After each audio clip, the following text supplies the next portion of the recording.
this video we're going to show you how to test your top roller tensioner on your Cobra belt sander.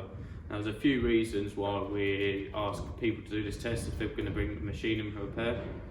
One, it's just to rule out any issues that there might be with the top roller and tensioning of your abrasive belt.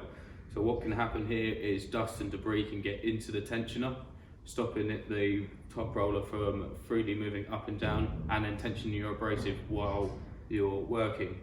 Now this can occur from weird noises coming from the machine when it's moving, and it also can leave characteristic marks on the floor while you're sanding. So I'll quickly bring you over here and show you how to do the test. So the first thing we need to do is open up the machine, open up the doors, and then we're going to take the abrasive belt off. So we'll put the tensioner, take the tension off the top roller,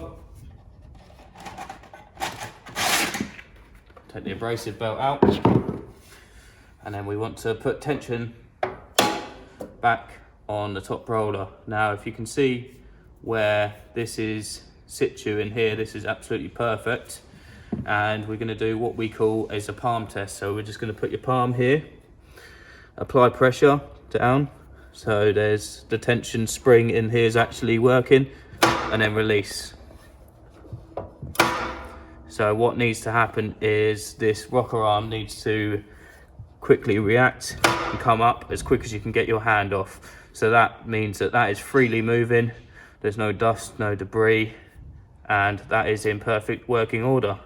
So again, palm down, pushing the tensioner down, release, and then that will spring up. So what can occur if there is an issue, if there is dust in here, is once you apply pressure down and you pull your hand up, that'll either stick in position or move up slowly. So that's how you do a palm test on the Cobra belt sander. If you do this palm test and you find that it is sticking down there or it's coming up slower, give us a shout. It may mean your machine needs a service.